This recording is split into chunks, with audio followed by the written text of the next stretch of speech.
Thanks for joining us. Welcome to the Archbridge Institute podcast. This is our first ever podcast.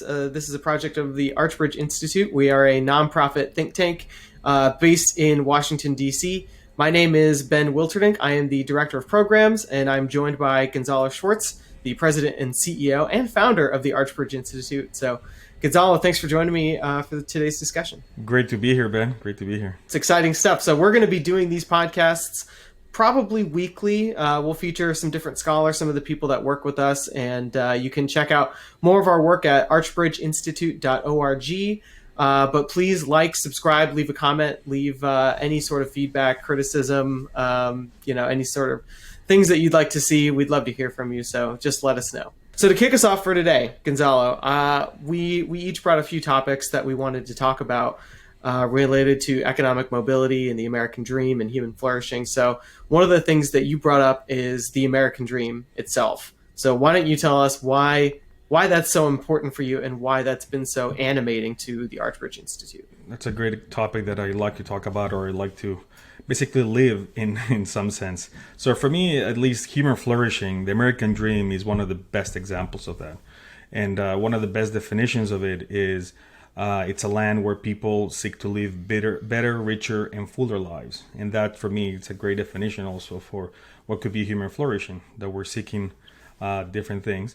And personally, it's animating because the Archbridge Institute itself is sort of my American dream, what I've always wanted to focus on since I started sort of my undergraduate studies, or even before that, is to help eradicate poverty, or just figure out how we can have more social mobility, both in whatever country I was living in and around the world. And I've lived in a few countries before coming to the United States. And when I saw what the American dream represented in sort of in the flesh, I thought that one of the best ways to focus on social mobility, trying to eradicate poverty, and to work on some of these issues is to talk more about the American dream, because it's precisely that: better, richer, and fuller lives. So it's a great topic, near and dear to my heart, and what I'm trying to sort of do now, obviously. Do you think that the way you have phrased the American dream, or you're thinking about it, is different than the mainstream? Or do you think that you're kind of in line with how most of our peers might think about it? I think it's mostly aligned. The problem is that now in the mainstream, or if we're going into sort of academic or policy debates, the American dream is mostly defined as income mobility. If we're able to sort of surpass our parents' income as adults at the same age. So right. We take mostly in academic or policy discussions only that measure. Just to be clear, that's absolute intergenerational economic mobility. Yes, right. To get technical, for sure. And the idea is that also, well, on the other side, in a more cultural narrative kind of way, it relates to that in the sense that it's been mostly a cartoon version of the American dream. What we see now is talking about in terms of owning a house or owning a car or something like that, in the sense of it being something that's more only in the richer part of that definition, only in a material kind of way. But I think overall, and what we've seen in some polls and other things that we saw other people publish, or that we're hopefully going to publish very soon, is that it's more than that. And I think it goes to that part of the definition, people trying to seeking to live better and fuller lives as well. So it's a more encompassing definition, that if we go outside maybe of some policy academic narrative, that if we ask people on the street, they're related to that, related to freedom of choosing how we want to live, of making contributions to society, having a good family life. All of those things are outside the typical definition that we see now in academic and policy circles. But I think that most people share what I'm saying, not because I'm right, because I didn't come up with that definition, but that's what I've seen in American life, and if you go outside and survey, that's what most people think as well. Let's get into that a little bit. By the time that we are publishing this on, as a podcast or as a YouTube video, we will have released the report that you've been working on for the American Dream snapshot. So that survey that you've been working on. So can you describe some of the results of that a little bit and kind of just explain what that is? And we'll make sure to leave a link to that wherever people are watching this or listening to it. Sure. Well, the main thing is that, in terms of the measurement of the American dream, in terms of seeing if we have absolute intergenerational income mobility, there's some data that sort of says that it's either being declined by some scholars like Raschetti. We've published something with Scott Winship that it says that the figure is not as bad, that American dream hasn't been in decline, but it's sort of focusing on that. But what we try to do with this snapshot is just basically to ask the question: if you think the American dream is achievable, and if you have either achieved it or on your way of achieving it, or if you think it's not achievable at all for you as a person. So that's sort of we led with that question because despite whatever academic or policy definition or number you come up with, it's just, do you feel it? It's a national ethos. It's a national vision, I would think. So it sometimes it's much more subjective than we would just want to just define it with one number. And what we found there, at least with that question, is that the majority of people think that they're either achieved it or on their way of achieving it. So that's interesting because most people now would say that no, it's out of reach, that we have so many problems, there's so many barriers. And and that's, I think, another discussion. But despite that, whatever barriers there may still be, most people think that they're on their way of achieving it. And then we ask that question that I mentioned a little, sort of that alluded to before, in terms of what is an American dream for you? How do you define it? What do you think is most essential for the American dream? And the first thing that most people sort of received the most essential sort of voting or responses was freedom of choice on how we want to live, what we want to do. So that's one component of it. Right. Then family life. You need some material wealth to be able to achieve that. For sure, but it's not the end goal in and of Right. itself, like what some people would say. No, it's all about that. And then other aspects were if you make a significant contribution to society, you want to retire comfortably, different things. But I think the first two were freedom of choice and having a good family life, which is also, obviously you need some wealth to raise a family, and obviously I have 2 kids, so I definitely know about that. So definitely it is costly, but it's not referring to cost in this case. And the idea is that when we talk about the American dream, as I said, it's being caricatured as a pursuit of wealth, or as a pursuit of income or a house. And when asking that question, what people thought, so when asked if becoming wealthy was essential for you, or just important but not essential, or not essential at all, only 13% of people said that it was very essential for the American dream to become wealthy. And earning a car or a house was also like in the bottom spots, basically. So it wasn't about material wealth. And so that's one way of looking at it, if it's defined, how people define it, right? So then we ask also, because the American dream itself in the United States, it's all about if we have more opportunities to pursue some of these goals. So opportunity, obviously, very much associated with the American dream, and just associated with the United States in general. Most people who immigrate here, like me, are looking for more opportunities that we didn't have back home. So when we ask that question of people, if they have either achieved, if they think they have more opportunities than their parents, most people said that they did either have more opportunities or the same amount of opportunities, but very few said that they had less opportunities than their parents had. So there is progress in that sense. And when we ask what do you think that your children will have more opportunities, about the same or less, most people again answered more opportunities or about the same.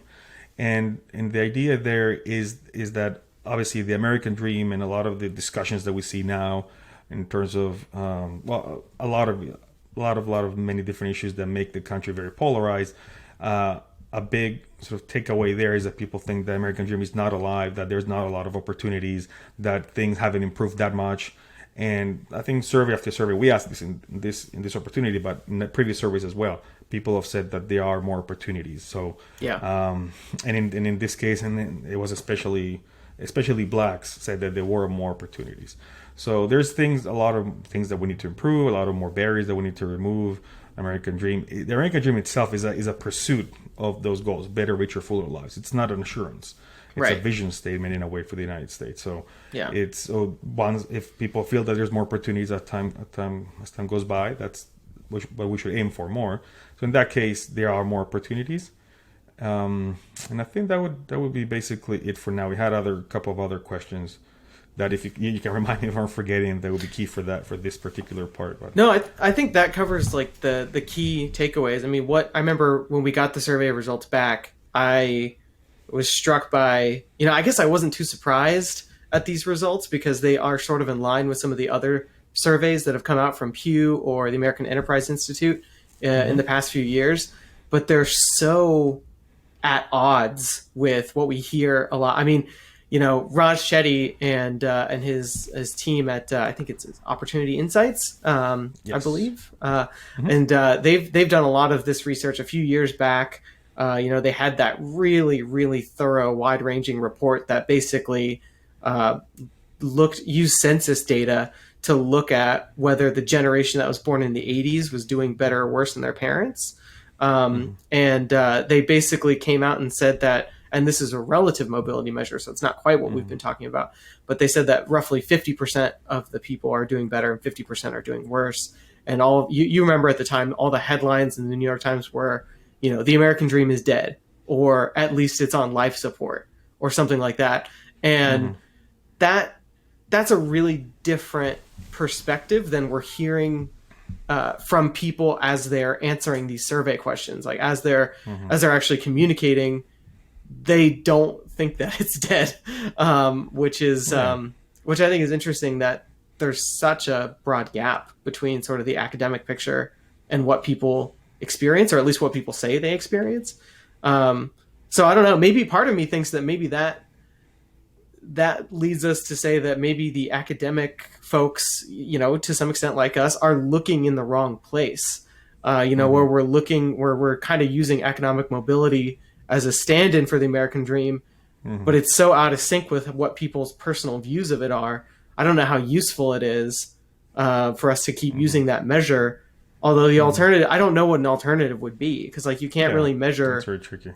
I mean, yeah, exactly. I mean, you can do it by survey, which we've done, but there's not really an objective way to measure a person's, if they feel like they have a good family life, or if they, there's not really good objective measurements for like, oh, I'm fulfilling my potential. Like that's something they can say, but it's not. You can't find that in a statistic somewhere. So I think that is a challenge for people who are looking into the American dream, trying to assess it. So maybe it's just good to have all of these data points in there. Yeah, no, it's definitely part of it. And well, there's a few other issues there as well. So I think in terms of the technical aspects, I think, first of all, stepping back what we said before, it's sort of maybe measuring just the richer part of the American dream. So that's just part of it. Obviously, it allows you, if you have more income, to pursue other goals, and so that's valid. But it's also how it's being measured. So as I mentioned, like Scott Winship had a different sort of a different number for the generation born in the 1980s, and I think it was but it was the measurement was how many kids surpassed the parents' income as adults. So it was 50% for that generation, and it was 90% for the generation born in the 1940s. So there's a whole other technical discussion there. If we're starting in the 1940s, if it's really valid to say those kids are born to parents who were starting very low, very in the bottom of the income distribution, or very it's easier to climb. Easier to climb when you're coming out of a depression, and things have been for them have been very good later in terms of economic growth and business and labor markets in the 50s, 60s, even obviously late 40s after the Second World War. So it's complicated in that sense. Right. But also it's also measuring, it's also surpassing your parents' income. So it's so that in a technical way that's intergenerational, and it's measuring between 32 and 40 years in most studies. Sort of that's the range. But maybe some people take more to surpass the parents' income. I don't know, but that's sort of you take an average of those years. So there's a discussion there. Maybe year when you're 41, when they're 42, maybe they surpassed it. It was just a few years. But there's some technical things there, and it's also interesting or important to highlight if people end up surpassing their own income, sort of intra-generational mobility. If they're better, sort of better in their own lives, growing and all that in terms of income. So that's part of it. But The other part is yeah, I think it just applies to that conversation in the material part of it, the richer component. Better and fuller is something different. As you said, it's difficult to assess that, but in that sense, that's what makes the American dream what it is. It's an ethos, it's a vision. It's not something that can be quantified, but the cultural narratives about it, people talking more about it in positive terms encourages others to do it. And it might be that a lot of these people who have not surpassed the parents' income, that they're in that category of people who said that who are not saying that they've achieved their American dream, but are on their way to achieve it. So maybe they'll do at some point. And at the end of the day, maybe it's not the goal at all for them to just, I want to do better than my parents with their income. No, maybe I want to pursue other opportunities to work in some things that maybe don't pay as much, but provide me more of a satisfaction in life and flourishing when it relates to a different profession that maybe pays less, but it's more rewarding in personal terms. So it's a lot of subjective things that are difficult, tricky to measure. But I think you have to have a little bit of both, have the technical aspect to measure the progress in terms of income mobility, and there's obviously different issues that we can, that people who are better in terms of crunching those numbers, like Raj Chetty, like Scott Winship and others can talk about. But we also need to have that components, and that could be surveys, that could be other stuff that, as you said, we don't really know exactly. But but that's why the American dream, human flourishing itself, and social mobility is more of a holistic conversation that's now has been just pinpointed in just one specific measure. That it's difficult to assess in that sense. But we need to broaden the conversation. I think that's what we're trying to do with the Institute, trying to look into a lot of other aspects and a lot of different type of barriers. Right. Yeah. And I think that's really important. And I should have highlighted that as well. You know, there's even when you do come to sort of these more academic measures, there's a lot of discrepancy. There's a lot of different choices you can make as someone looking into that. And if anyone's really interested in that, Scott Winship, who is now he's the director of poverty studies at the American Enterprise Institute, I think recently. Mm-hmm. But he had put together a report for us a couple years ago. Well, he's done several, but he's put together this multi-volume primer on economic mobility. So anybody who's really interested in more of the technical side of it and the measurement and the trade-off and how, benefits and pros and cons to different ways of assessing it, you can find an extremely thorough discussion of that on our website. So cool. I think Definitely. I want to move on to our next topic, as important as the American dream is, and that animates a lot of what we're doing, of course. But the next topic I had was to think about schools. Obviously, we're still in the middle of the pandemic. It's, we're recording this in October, and a lot of schools are still either fully remote or not, or partially remote, I guess, depending on where you're living in the country. And obviously, that has a huge impact on economic mobility and people's ability to gain the human capital and the skills that they need to be successful, both in education but also later in life. So a lot of these lockdowns are going to have lasting effects, I think it's fair to say. And then there's also, that's just maybe K-12, but the pandemic has also sort of upended the way we think about higher education as well, with so many schools going virtual, and a lot of students just deciding, maybe this isn't worth it, or at least it's not worth the same amount of investment as an in-person school would be. So let's talk a little bit about that. Like, how do you see the ongoing issues with schools and going remote affecting economic mobility and people's ability to achieve that kind of success? Yeah, and that's why I wanted to sort of to push it back to you later for the higher education component. And I have a couple of things that I want you to talk about because you had a great piece on that. But in terms of, I think, maybe K-12, well, first of all, I'm having a first-hand experience on that with trying to online school, basically, our 9 and 6-year-old. And it's definitely... And this is the first time... You weren't homeschooling before, right? No, I wasn't homeschooling before. So they go to a public school here where we live in Virginia. And we've been since March. It was started online, finished school year in June.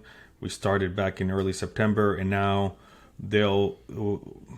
supposedly 2 days a week we're going to start in November. And but with the option to start during the second quarter, you can send them So you have a choice. You can send them in the second quarter twice a day, or just still doing online schooling. So we decided just to not risk it, at least for those two first quarters, to keep them at home and just continue to do online schooling until the end of January. That I think is the next period where you need to decide later after January what you want to do.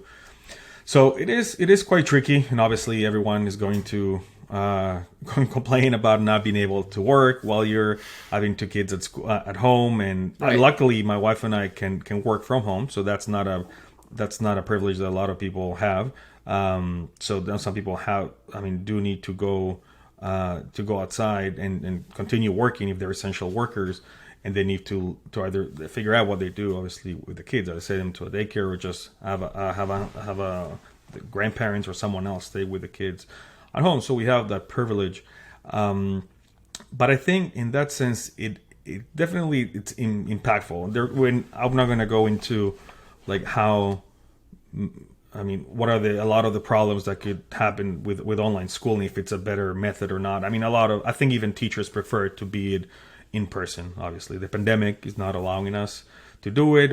Well, it depends. It depends. I mean, there are definitely some teachers who have said we're not doing it. We're not going back. Yeah, we're not going back. And there's obviously, I think that's something you can speak about later. And I think you mentioned that there's a nice article by Jonathan Chait, I think it was, in the New Yorker, talking about that and unions and all that. And, but it's just, everyone, in a way, parents, teachers are overwhelmed with the online schooling, because it's not easy for anyone. And it's what I've seen, at least with our kids' teachers, is that it's very difficult to keep 20-something kids on a Zoom call focused for like 45 minutes at a time. Yeah, especially if they're young. Yeah, exactly. So our 6-year-old, our first grade teacher for our 6-year-old, she's amazing. I don't know how she's able to do it, but they're there, staying still, paying attention, being able to mute, unmute.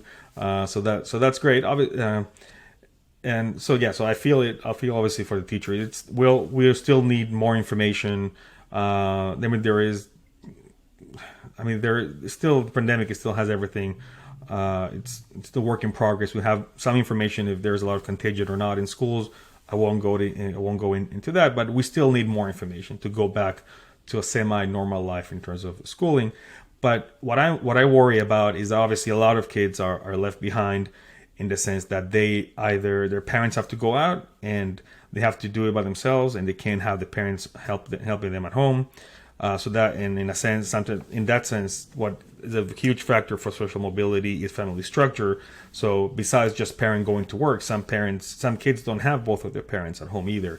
So at least me and my wife, we have like two bodies helping two bodies. In some cases, Right. It could be single moms or a single dad helping just two kids at a time, or having to do other stuff. So it's definitely the family structure component of that is complicated. And some parents who are not able to help their kids that much, even if they're at home for whatever reason. So being able to have the kids in school has helped people from lower income households that might have less education. They're not on top of their kids as much, or they're not just in general, lower income or middle income, whatever it is, that they're not engaging with their kids properly.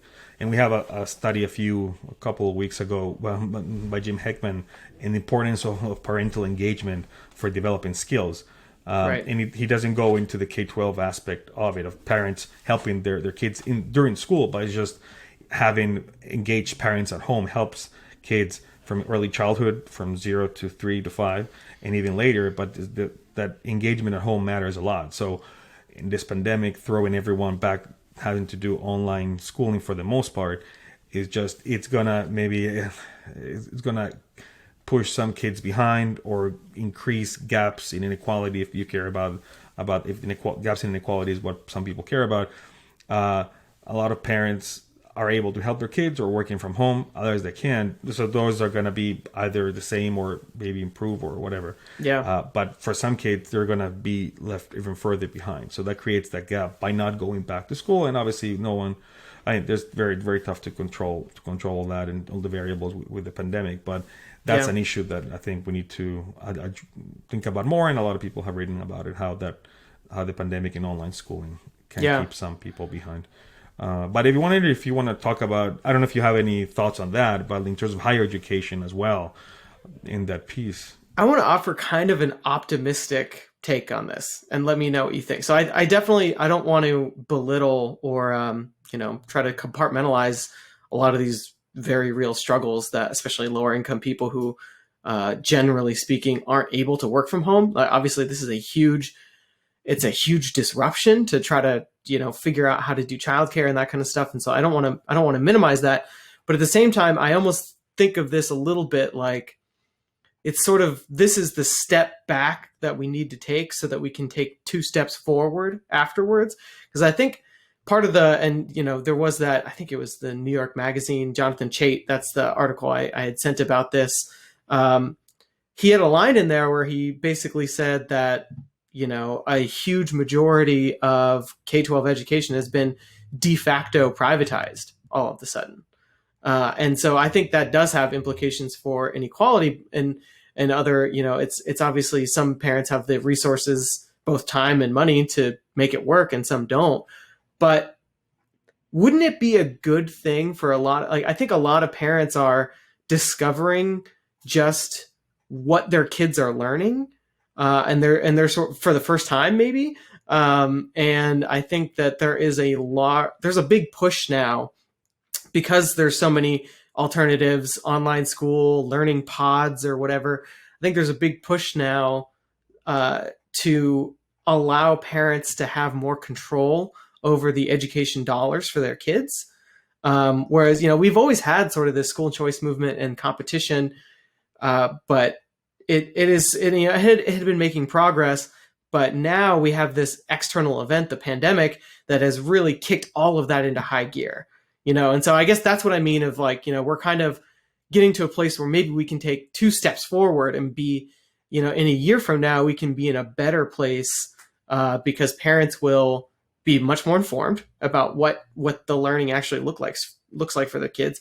But also, a lot of jurisdictions, I think, might respond to this parental desire for more control over their kids' education dollars and give parents more flexibility going forward. I mean, do you think that's too optimistic? And I guess I should say I'm taking sort of as a given that it's good if parents have more flexibility to do what they will with those education dollars. And it's a good thing that there's more competition among K-12 education. So do you think I'm being too optimistic about that? Do you think things are just going to go back to normal? Or do you think that maybe I'm right and we kind of have an opportunity to really improve the way we do education? It definitely is optimistic, and I agree with you and share that it's very important to give that flexibility. Well, that we're now experimenting and seeing what could work better. So I'm hoping that that's sort of the final outcome, and I want to be as optimistic as you, so we can be optimistic in that sense and hope for the best. I don't have any way to predict how would that work. Parents will what do they end up deciding later, and at the end of the day, it has to be sort of a policy, or will have to be something before parents are able to have the flexibility, and it could sort of spark a movement in that sense. But that needs to happen first before we can say, oh, okay, yeah, it's happening. So we'll see what happens afterwards, and if that desire sort of wanes after things are coming back to normal. I would hope not. I think that's key, that we need to give that choice and that flexibility, and that and I think people on the bottom of the income ladder would benefit more from that flexibility and choice. So for sure, I think so too. In my sense, I'm optimistic in a different way, which is related to what I mentioned a little bit before. So first of all, obviously there are definitely a lot of bad sides to this pandemic, bad issues that have happened. But one of the main things that I've appreciated, and I think a lot of parents as well, is to spending more time with their kids as well. Because we used to go to work 9 to 5 or whatever your work schedule was. The kids go in school. You can't spend too much time with them. It is very stressful to help them with online schooling, and they're not focused, and a lot of different issues that every parent would identify. But it's more family time, and that's great. A lot of parents didn't have that before, so that's what I'm thinking, that they would appreciate that more. That we can, like, even if they go back to school later, that they're going to have more sort of family board game nights or more movie nights or whatever it is, and they feel more connected with their kids, or and they know about both about what they're learning, but also what their interests are in some cases. Maybe not thinking about by my experience, but in some cases, if there is middle school or high school, my kids are still too small, so they're not as disconnected as maybe a kid from middle or high school. But that's stepping back. It's, I think, a good thing for families as well. But the other thing is that I'm optimistic in the sense that people would realize the importance of parental engagement, which is what Jim Heckman was saying. More than they would have if they weren't thrust into this situation. Exactly, more than they would have. They've seen that, and they've seen how they can help their kids more. And like they're thrust into it, but I think that families will come out looking at the bright side. And at the end of the day, we can have that flexibility, but parents need to be more engaged, and education doesn't happen at all only in school. And the idea of Jim's paper was developing skills, either hard skills or soft skills. The idea is that skills are different than just education, and the role for family and parental engagement is huge in helping kids develop those skills. So I think stepping back, parents might realize that their role that they play, either if they don't know it already, and a lot of them might know it already, or try to proactively embrace that and have more parental engagement and reading to their kids and spending more time with their kids and developing those skills. But it just might help people reinforce that, or some of them realize, oh, it's interesting or whatever. So I think they will help in that sense, or it should help in that sense. Yeah, to realize more that they should be more responsible for the skills development for their kids. That it's not that we shouldn't just think about, okay, we drop the kids from 9 to 3:30 or 4 in a school, depending on elementary, middle, whatever it is. They would drop them there, and we expect that they would get all the education there, and then we come back home, we talk about them. Even if we engage, we might be either already distracted or just not talking enough about school, or not talking about, or not sort of reinforcing things that they're learning at school. Now we sort of thrust into it, but I think that could be something very good. Good. I think that's another aspect of it that I haven't even really thought about. And I guess the last thing I'll say on this is I think there are some states that have programs like education savings accounts or different type scholarship programs that those programs already exist in these states. And I think that this situation has really spurred a lot of people who never really thought about using them or even looking into that to really take a closer look at that and really think like, oh, well, maybe I should, use that or do something different. So yeah, no, for sure. That in that case it's huge. And in that sense, or states to explore that if they don't have those, and that's what giving some states more flexibility, that how do we move that and sort of try to implement that in other states that don't have it now. So that's definitely great. That's good. We should aim for that. Yeah. So and sort of just before you escape my question about higher education or just that impact. So your piece that we can link to it later was talking about the impact of COVID-19 on higher education, the opportunities and challenges.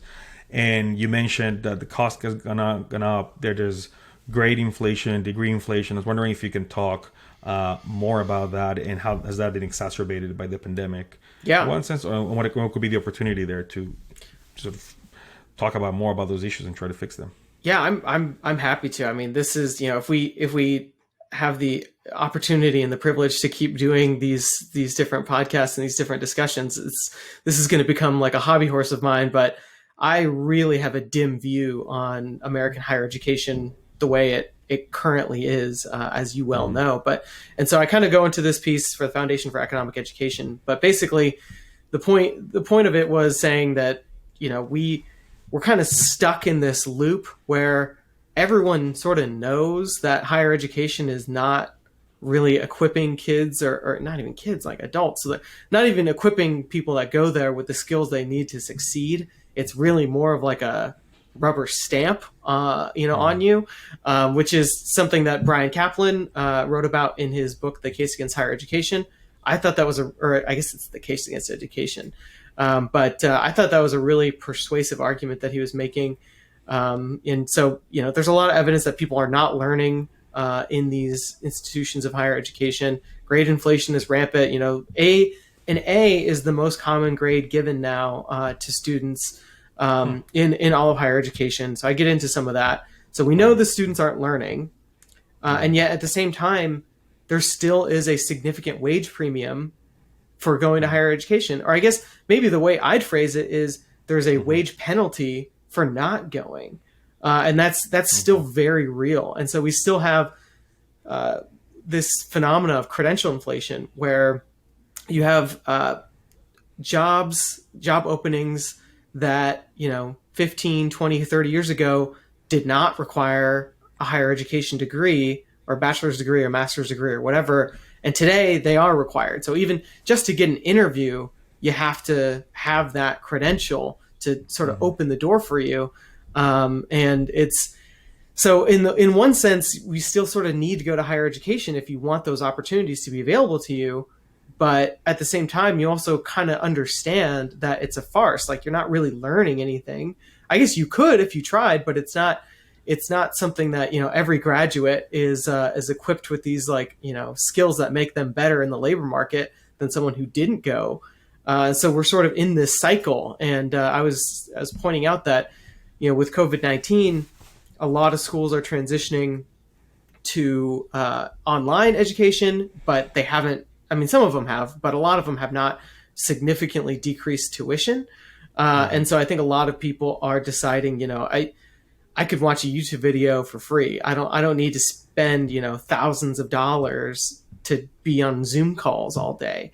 And so I think there's and rack up the debt that's associated with that. And so I think there's a real opportunity for, maybe as people decide not to go into these traditional higher education institutions and colleges and universities, if there's fewer people deciding that that's how they're going to go, I think that could put pressure on employers to say, we're not going to require those degrees. So, Google, for instance, has recently dropped their degree requirements for some of their hiring. I think there's a few other tech companies that have followed suit. I'd like to see that more broadly. And I think that maybe COVID-19 could be sort of the catalyst to sort of get this ball rolling. But, it just depends. It depends on higher education is just so entrenched. We spend so much money subsidizing it.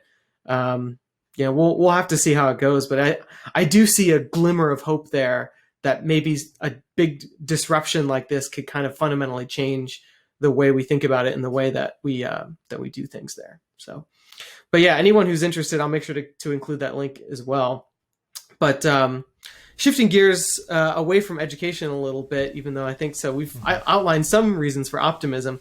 One of the other things that you wanted to mention was sort of these, when we're thinking about economic mobility and what it really requires for someone to be able to move up the income ladder, specifically across generations, but really just in general, are these structural factors, right? And so can you explain a little bit of what you mean by structural factors and why you think we don't focus on them enough?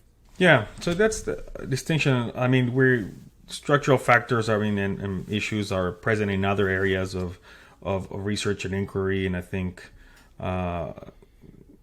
it's well known or well studied in some other areas. But when it comes to income mobility, first that there's a problem, I think that it's being intertwined too much with poverty and inequality. So it's just discussed in terms of, or it's too related to that when those are three different issues. Right. So there's a problem there that we need to distinguish those things. But when it comes to the specific question about how can we improve income mobility, first there is a focus on education, and we just discussed some of the issues there instead of maybe more broadly talking about skills. And there's a focus mostly on welfare. What's the sort of best welfare plan that we can provide people to, or families, to climb out of the income ladder? And those issues are important. I don't have a specific problem with that, but those are issues more related to poverty. With income mobility, it's more encompassing. We need to think about a broader array of things. And even though employment and labor markets or there is some focus on that, it's not the main conversation when it should be, because the main vehicle to climb the income ladder is a job. So the education and skills development is are we preparing people to enter the labor market, but then when they come to the labor market, there needs to be a functional market where full of opportunities for people to pursue different careers and different opportunities. So we need to focus on that. In terms of job creation and entrepreneurship, business dynamism, I think, is an issue that hasn't been discussed a lot when it comes to income mobility. So in that sense, sort of going back to the structural problem of, are there enough jobs being created, or there's enough business dynamism, which means the economy in the labor market itself is dynamic. If there's more jobs and startups and new businesses being created that are dying off, and the level of dynamism, before in the 1970s, there was a higher level of big new businesses being created. There was a bigger proportion of total businesses being new businesses. It was about 16%. And recently, and since the 1970s, it's been going down, and it was more about 8 to 10%. When the rate of startups that have been dying have been around the same, around 10%, 8 to 10%. So that hasn't been impacted too much. But the rate of of entrepreneurship, business dynamism has been declining. So why are we not focusing on some of those issues, and we're just focusing on how to sort of figure out how do we improve a specific welfare plan, instead of going deep down in terms of what's restraining business dynamism and job creation and entrepreneurship, which is like a bigger structural problem. Is that what you mean when you say structural factor? Is sort of like a climate of business dynamism? Is that kind of what you mean? It's part of it, but it's sort of, the idea is going down to the root causes of what is creating this. So some of the issues that we see or discuss about in this literature are mostly maybe sometimes symptoms or a result of something that is affected, but it's not the root cause. So in going deep into, at least, and I used business dynamism and entrepreneurship as one example, but in terms of that, it's like, how do we go and explain and sort of figure out what is happening with business dynamism? That's going down to that. In terms of, let's say, other factors, in terms of institutions or rule of law, sort of that's a big issue that we don't discuss it a lot. Countries that have more income mobility and less inequality even have better institutions, have less corruption, and those are issues that we might maybe not see too much in developed countries. But those are issues that are important. So if we're talking about justice and accessing the justice system, it's very costly here in the United States. That's one of the issues that sort of rule of law index, the rule of law index sort of goes into and sort of points to one of the biggest problems in the United States. So that's one issue. So it's not exactly related right now to the mobility conversation in any significant way, but that's overall, those institutions and rule of law matters, and that's sort of a structural problem. And so mostly in developing countries, we might study it more, but just more broadly, the mobility conversation needs to have more discussion on more of those issues. And let's say, like we're talking about, I think this morning, another conversation about something else, about the success sequence. The success sequence says that if you first study, then get a job and marry and then have kids, that the probability of being in poverty is reduced by a lot. So a lot of studies by Brookings, AI, and others, and other great researchers point to that fact. But if we dig deep, what's the structural issue there? Why is that happening? It might be other reasons that are affecting that outcome. So it might be that the people that are successful in doing that, in going to that success sequence, have either personal characteristics or have done things in a certain way that explains more of that outcome than just the end result of that they're not poor because they follow these steps. It's sort of taking a step back, looking at root causes and bigger structural issues that could be related in this case to culture, and other things that are not discussed within this conversation, or they might be too taboo to discuss.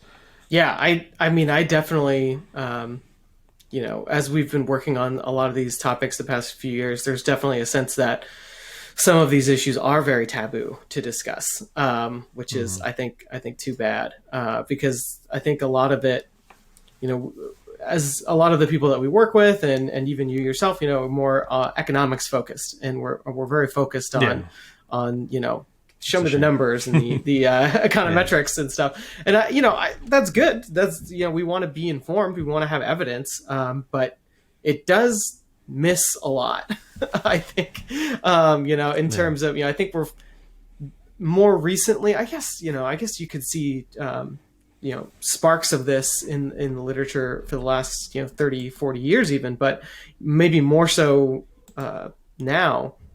There is a push to really focus on things like social capital.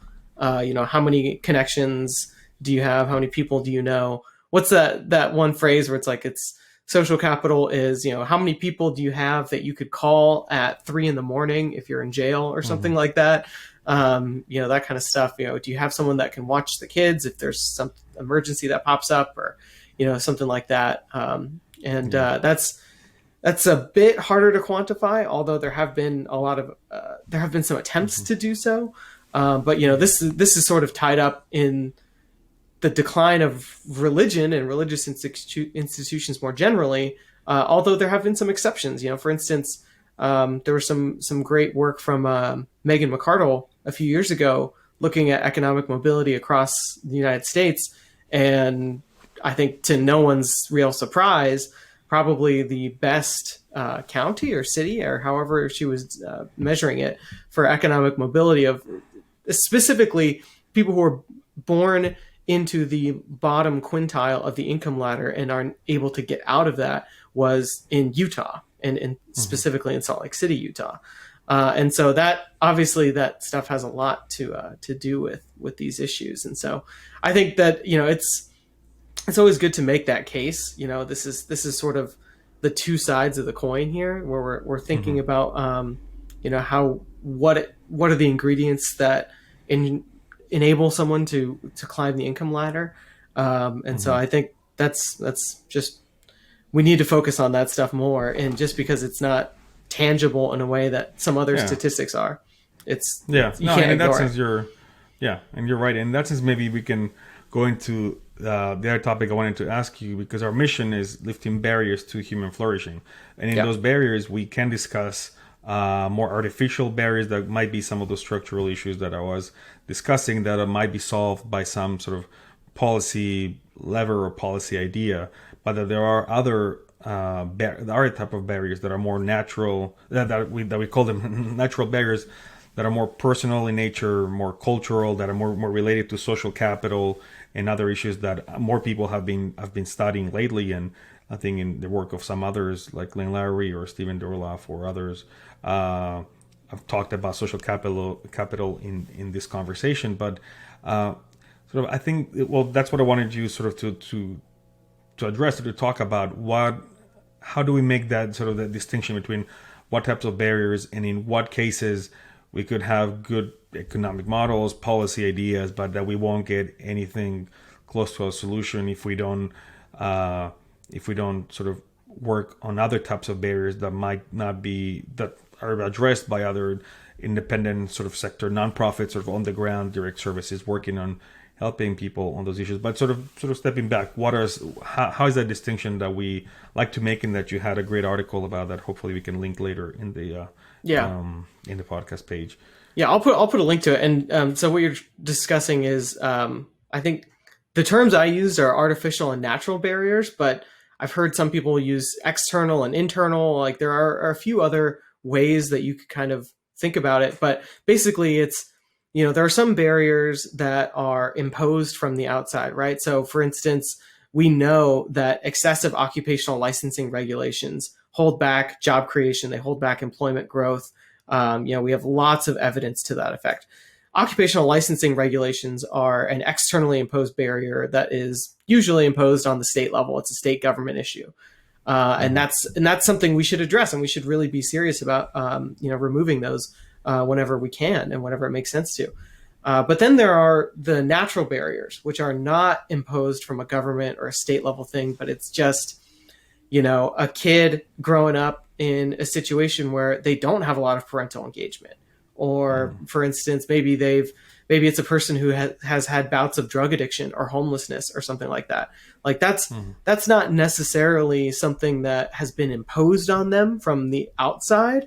It's really sort of something that's more internal and actually personal, right? So the external barriers, the artificial barriers, sort of blanket, like you can kind of see like occupational licensing requirements are for everyone, but these natural barriers are, it's hard to generalize because everyone has their own, which is part of the reason that, I think when we're thinking about tools to remove these, the government side really should focus on the artificial barriers. That's very much within their wheelhouse. Often they are created by government unintentionally. But on the natural side, because they're so unique and they're so specific and personal, the government is just not a very useful tool for addressing them well. So there are some programs that do better than others, and we should look at that and keep those in mind. But 9 times out of 10, what it really comes down to is a person overcoming something in their own life. Yeah. And I would say, you could even wrap that into the situation of like, they need to build that human capital in themselves and build those skills, develop those skills, so that when they're able to go into the labor market, they are actually equipped to succeed there rather than, flail or get fired or, not have the appropriate habits to make them successful. And so I think looking at it from those two different directions is really important. And so that's why I think there is a role for government to play in especially poverty alleviation, but even I would say in certain ways for boosting income mobility. But a lot of the really intractable problems are things like addiction, mental illness, other things that are very personal that just aren't going to be very effective if you're working within sort of a top-down type program. And so, cutter approach. Yeah, exactly. And I think that in some ways those can often be actively harmful. And there's a lot of evidence about that as well. I think so. Some of it's hard to quantify, but it's really, I think it's important to kind of keep in mind both sides of that coin. I think that's really important. Yeah, in that sense, like discussions that we've had on soft skills and the role of soft skills for all of this, that you don't develop that through a policy necessarily. You develop it in with your interaction with other people, develop it in the household.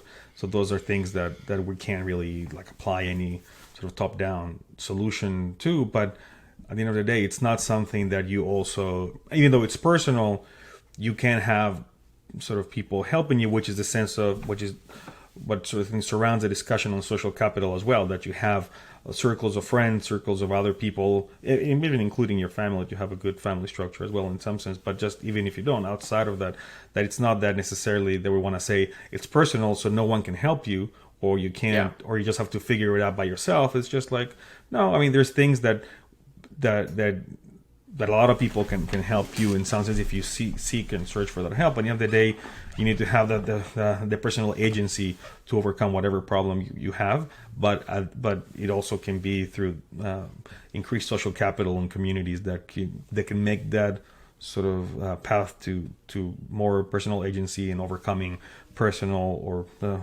these personal barriers easier. No, that's a really good point.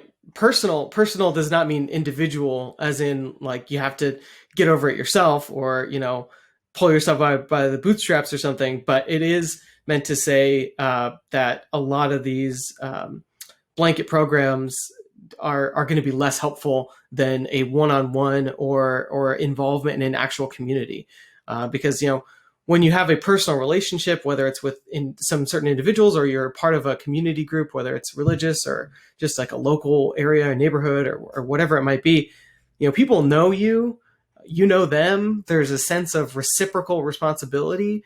It's much more empowering rather than kind of getting sort of a faceless, check in the mail or whatever it might be. And I'm not saying that there's no role for that. I'm just saying that there's a lot that those programs can't do, that communities can. Yeah. In that sense, it relates to the other aspect also of entrepreneurship and work rate and work and opportunities on the side, because sometimes you also find help Yeah. within your workplace, or you find sort of that personal meaning in the workplace and through a job. So that's what, it's not that the barriers are Yes. separate, there's always interacting, but the idea is that there's some of them that we might have a blanket big approach, or like we can sort of pursue a certain policy, but some of them are personal, and a lot of them are sort of addressed, or sort of people get help on some of these issues by independent sector organizations on the ground that are working on different issues, whether it is mental illness,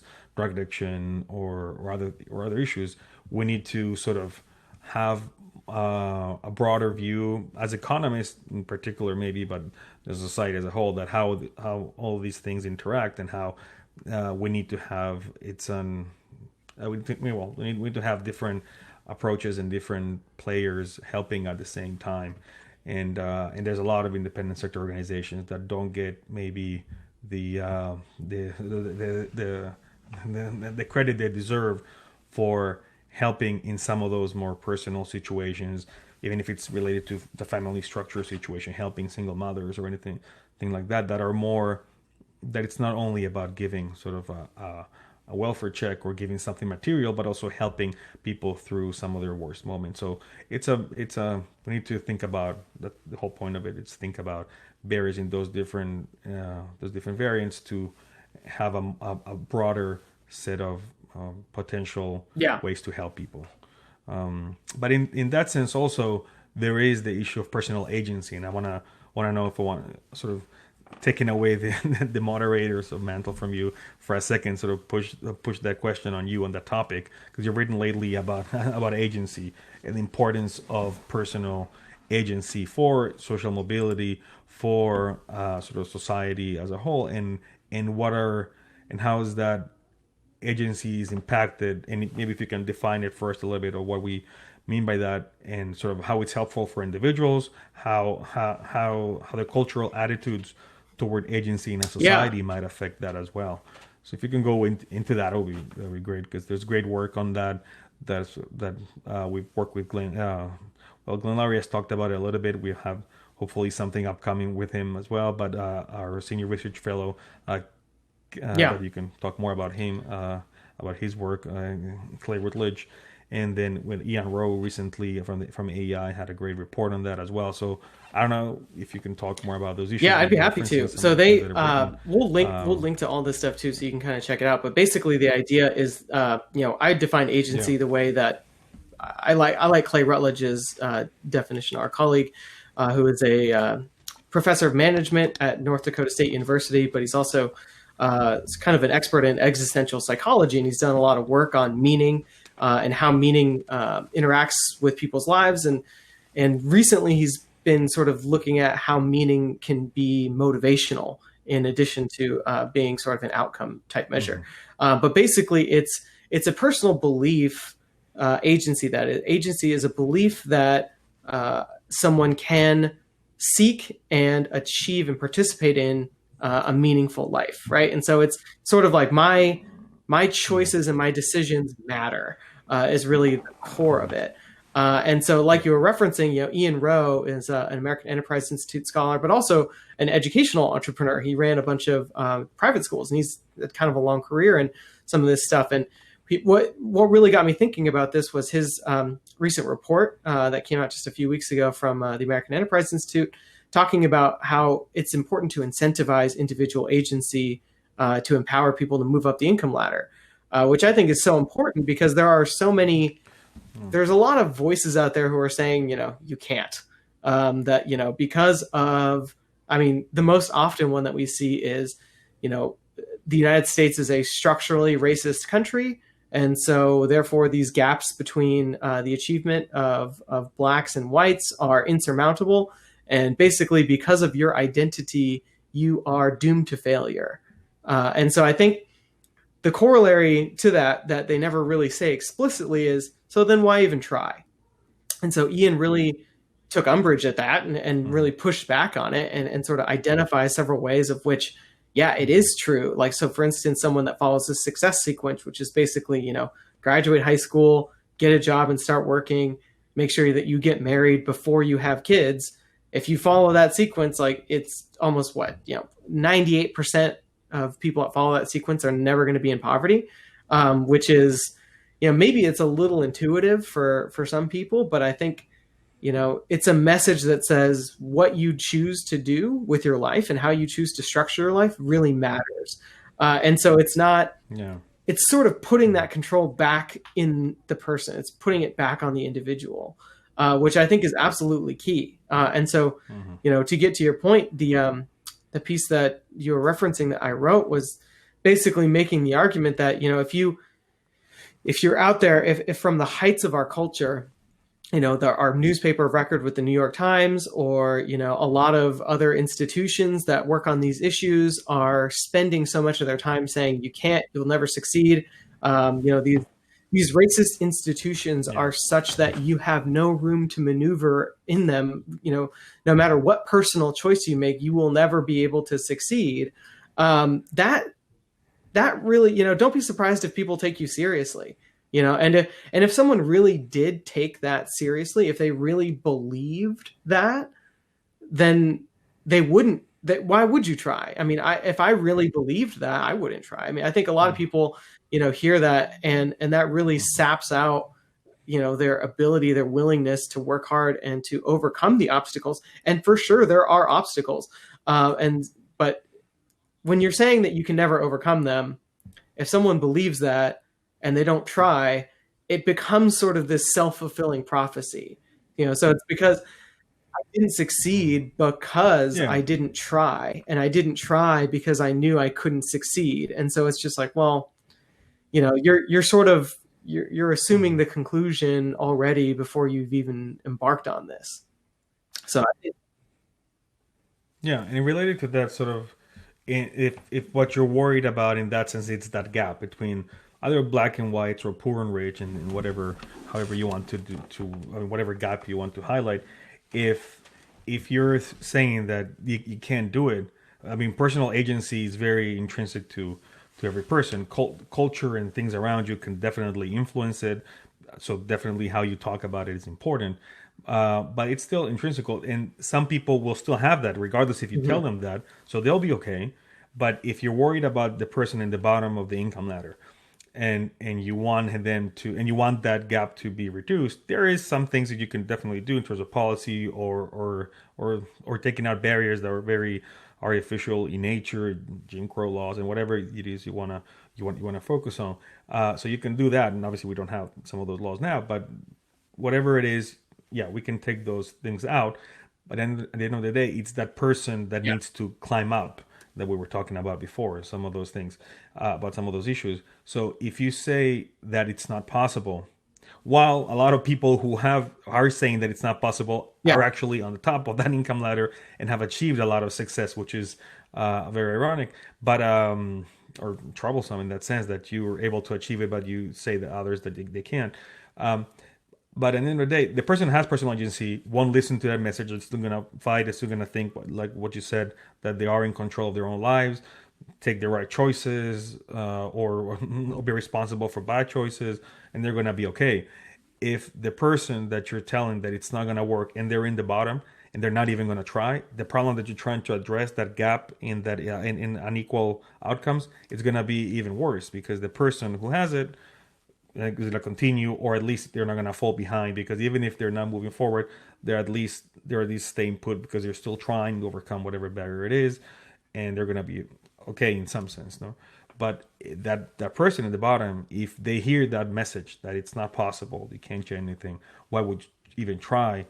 So it's that gap is just going to be bigger and bigger. So you're, by trying to being worried about a problem, you're trying to say that one of the more important solutions or structural things that you can focus on, which is personal agency, you're not giving it its due in this holistic conversation. You're gonna make that problem worse. The one that you're trying to address. No, I think that's right. I think that's absolutely right. I think it's what you just said, but it's a big problem, and it's you can't really measure how cultural messages are affecting people's beliefs, and then how those beliefs then in turn affect their behavior and their decisions. So this is all a bit abstract in a sense that you can't quite draw a statistical measurement across these things. But I think that it's pretty intuitive. Like, I mean, you wouldn't go to your kids and say, like, you know, you're never going to succeed, so I don't know what you're doing, you know, trying to learn or something like that, you know. And so, like, you know, obviously some people are going to disregard that to their benefit, but some people it could affect, I think, what their actions are, especially if they're hearing that from a person or an institution that they really trust. Just to sort of bring it back to the beginning conversation, that it is difficult to measure some of this cultural attitude, and that's what we were trying to do in a way with that American Dream sort of survey in our focus. But that's certainly like one aspect of it, that it's difficult to measure it, but it's also important to be positive about the prospect, at least in this case. And agency and the American Dream, I think, are very much, I mean, they're very much related. But in that sense, if the American Dream, as I tried to say at the beginning, is more about a vision statement, I think, for the United States. It's a promise. It's a promise that you can pursue human flourishing and happiness. It's not a given.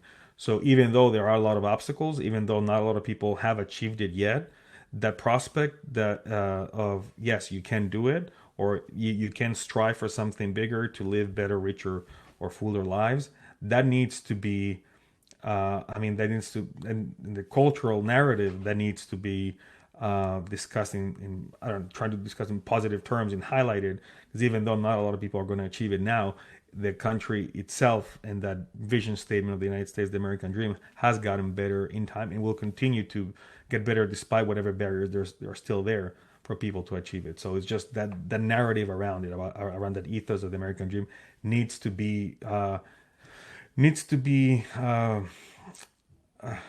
sort of, you know, pushed forth in or despite any obstacles, and rekindled in a way that people, if it's self-fulfilling also in the bad sense and self-fulfilling also in the good sense, that even if not a lot of people can pursue it or achieve it now, that in the future they might. So that relates to the discussion that we had at the beginning about opportunities, the American Dream itself and all that. So I just wanted to highlight how that relates, how agency and the American Dream for sure relate. And that's what I'm sort of pursuing, my own personal agency, trying to think that I can found and open and run a think tank, trying to rekindle the American Dream, being my American Dream, trying to think that I'll be successful in doing it. And well, so far so good. We'll and well, it's still work in progress. Thanks as well. For closing us out, bringing it back to the beginning. If for anyone out there, please, like, subscribe, leave us a comment, shoot us an email, let us know what you thought. Let us know, what kind of directions that you'd like some of these conversations to go in. As Gonzalo mentioned, we'll have a lot of different guests, a lot of different interviews talking about different studies or different, conclusions that people come to out there. So just let us know what you think, and we'll hope to see you again next time.